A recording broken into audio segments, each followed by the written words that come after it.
Okay, how are you? It's a late Sunday afternoon, heading on 4 o'clock, and the weather's gorgeous. We get a lot of clouds coming in. So anyway, we're just going to meet up with Todd with the 63 Land Rover. This has got a 200 TDI in it, and we're going to take you guys for a ride here in a minute. So bear with me while I get the good camera out of the car here.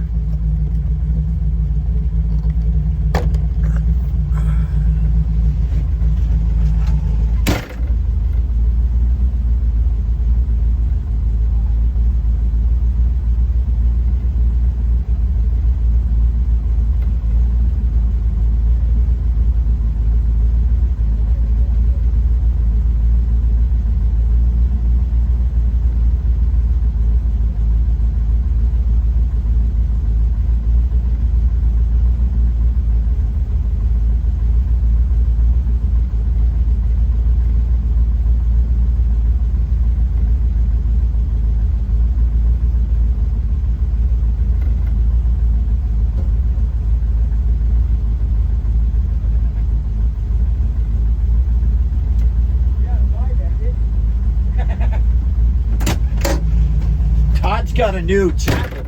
It says Land Rover Technician on his jacket. I said, where the hell did you get that? Did you have to buy that? Oh God, now we get some guy in a silly white car. All right, go for a little road, leave the corral here, and we'll take you for a little Sunday afternoon jaunt. He's in the 6388. I'm in the V8 D90. As you can hear.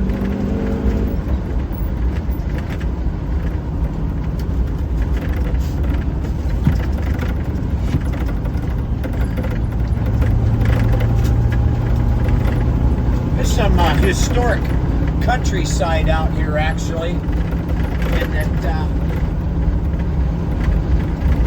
a lot of immigrants came here. This was all Native American land. This is kind of a wild corner right here. People screw up, and instead of stopping, they go right through the fence right there. In fact, see a set of tire parks. The fence is torn down, and they end up down in the creek.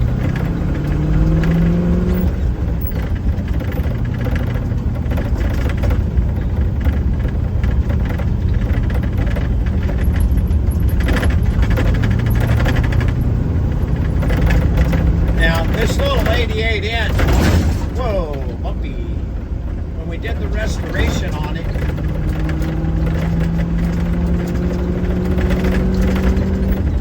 we put a 200 TDI in there, and then with the help of turbo hoses, old Hoover came over, and he's the turbo guy, not me. And we put a bigger Garrett turbo, bigger diameter, got more push, more boost, and oil and water cooled, and ceramic coated all the intercooler pipes and the exhaust manifolds, everything. And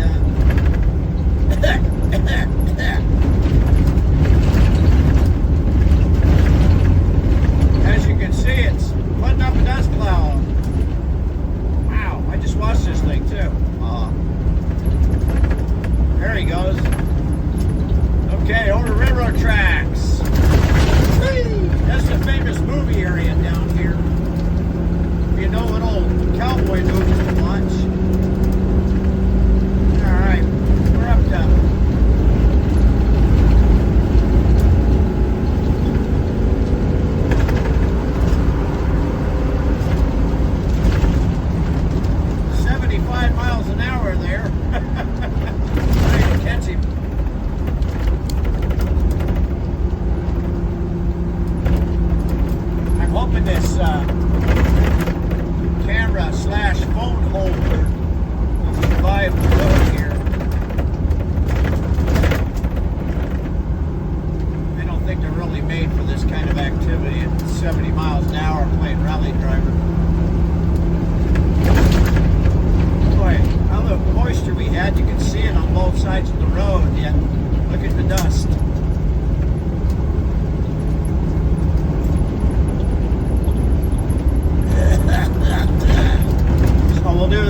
get up out of the dust stream.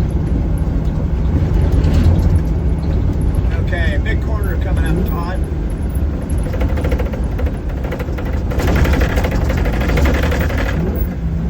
Windows are cracked enough. Oh, wow. Sideways, big puddle.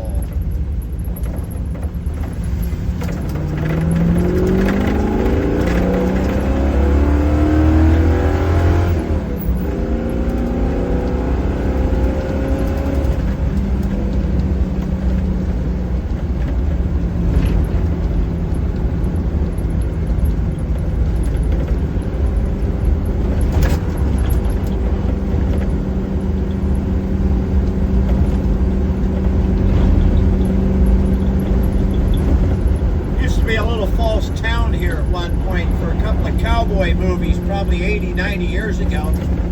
Would have been a big steam train on the right here, pulling up, and a stagecoach racing the train is somewhere in this area, I believe. I'd like to know where the steam train went. Probably got scrapped like everything else. That's a good piece of road here. Wow, look at this. Hey!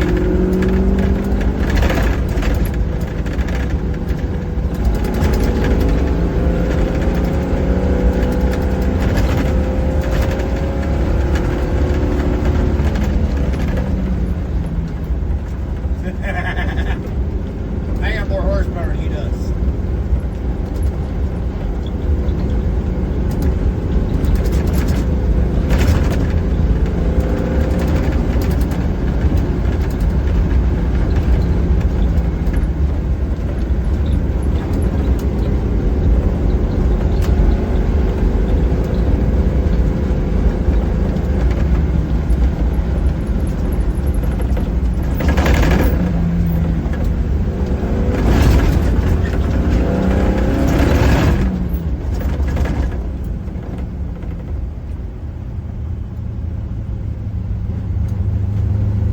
We get a safe spot here, we'll pull over and stop and have a chit chat.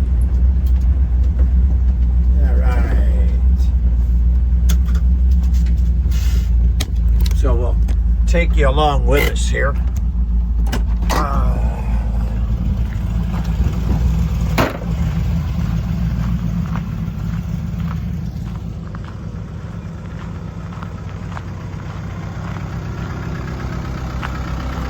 That thing was singing right along. I mean, like my third gear slide? Yeah, I saw that. And I got about 75 at one point trying to pull you back in again. It's like, so you must have had the boost wound up. Yeah, we had definitely some turbo whistle going on. Did you? Yeah. Yeah, you know, I never would have done that with the petrol engine in it, even after we put the cam and the Webers on it and the whole bit. I only slow down just to control speed on the turns, but yeah, I can leave it in fourth. Were you running the back axle or both?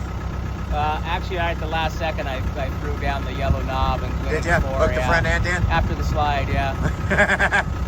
Yeah. Let's make the speedo work. All right, so here you both land on.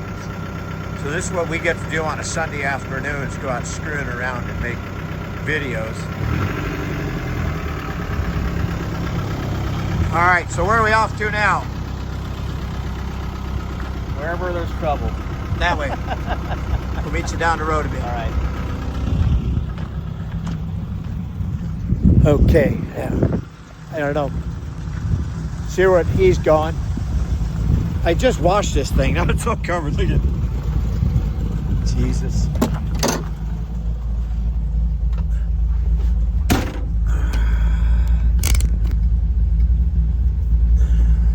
And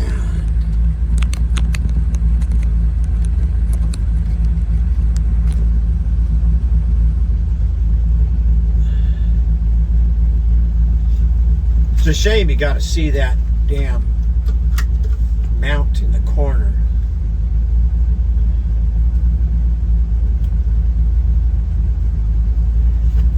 I think it's Miller time or something along that line.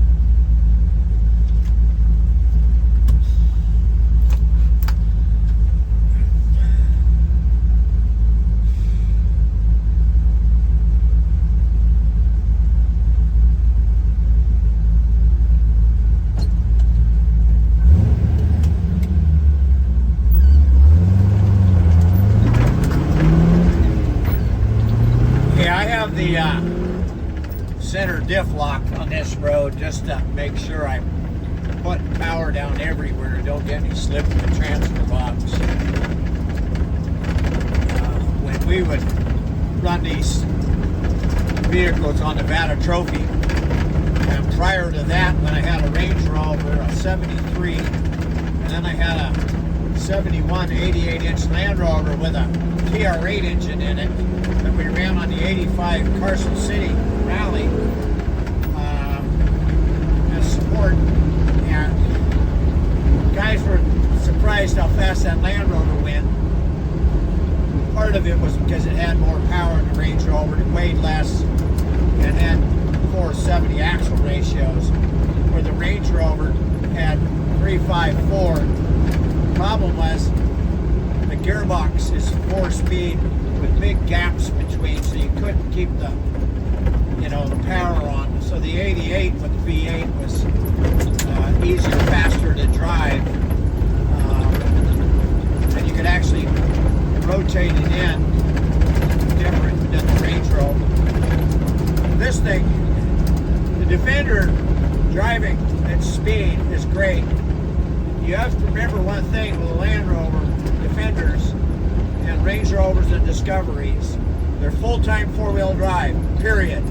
You get out here and you're loose roads, gravel, dirt, mud, snow, sand, etc. Lock the center diff immediately.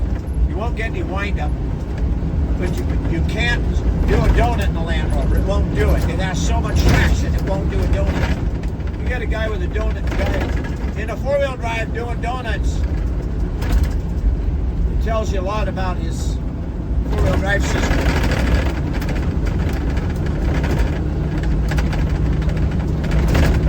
This D90 though, with the motor it's got in it, it'll do well over 100 down here without little effort. Let's see, that's not working. That's not working.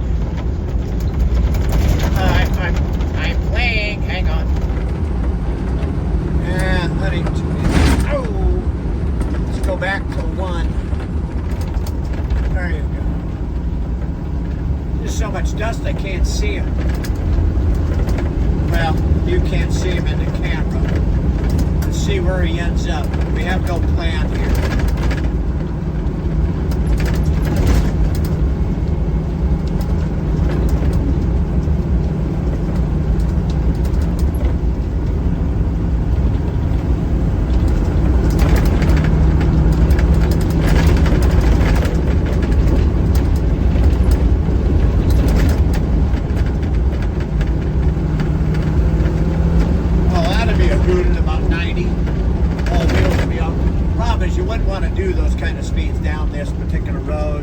Because it is open to traffic, which there is little to nothing of, but there's the occasional person. Wow, look at that. They just spotted a little rock wall,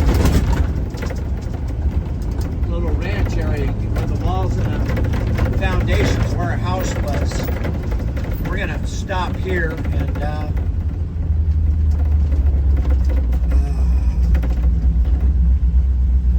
we'll call this good.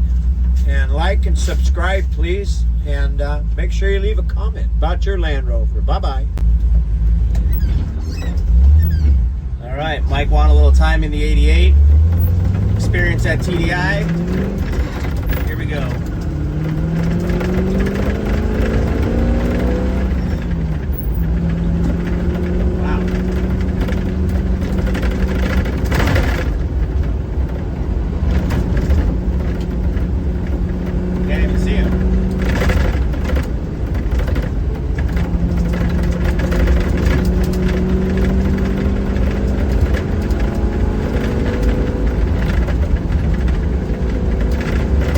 There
chit chat with some people there. It looks like we videoed it without knowing it, so we'll see what's there and what we have to edit out.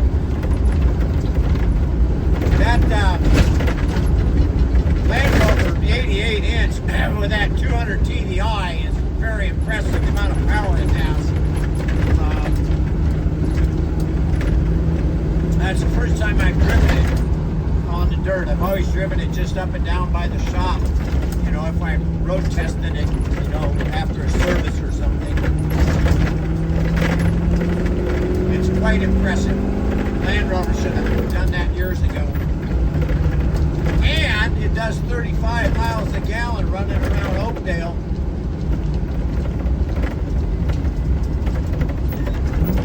Okay, blind corners. Never take the inside on a blind corner. You'll be at fault when you hit someone.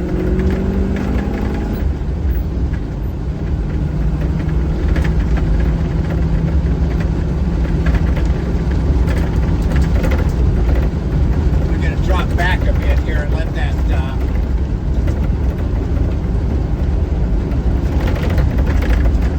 dust drop as he goes over the bridge here. He's doing 50, 55 miles right now.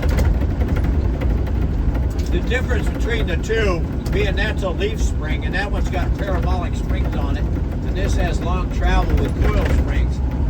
This rides better. It settles quicker. The wheel track is wider. It handles. I mean, you could slide this thing on all fours. You can do it right in the corners.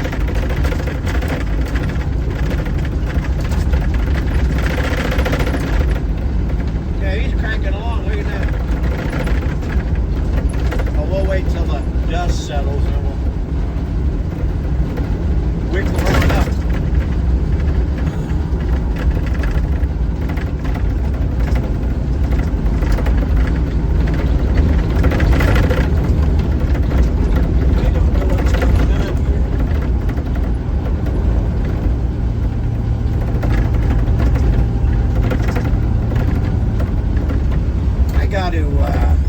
Fiddle with this other camera, so I'm going to stop for a second because I don't know.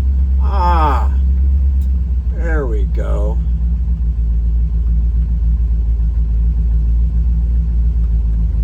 All right, so that's kind of an odd one. Let's test that 360 camera out. It's dusk. Sun's going down.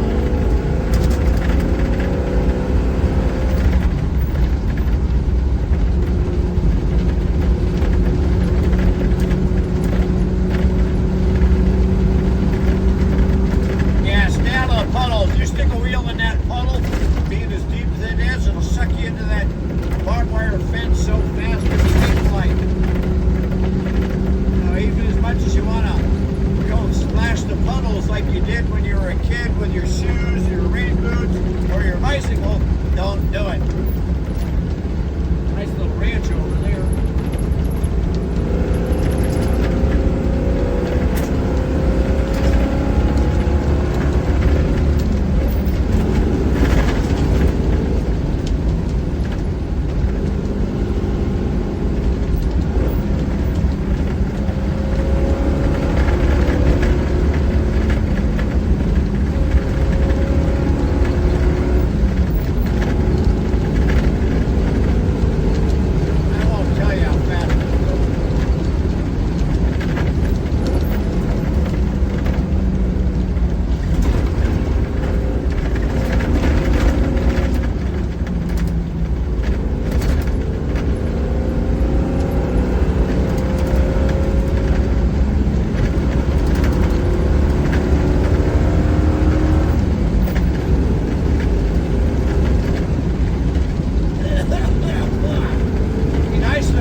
See when it's come flying over the top, stop Land Rover on the other side.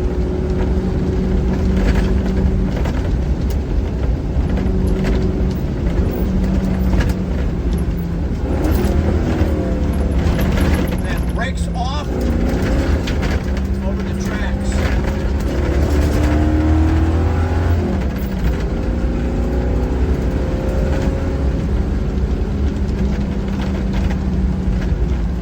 Can't see the corner. There it is.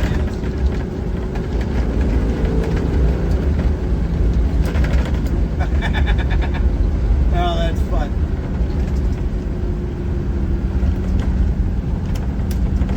All right, well, we'll call that good for tonight. And like, subscribe, and leave us a comment, okay? I'm going to head for the barn and have me a beer. We'll catch you on the flip-flop. Bye-bye.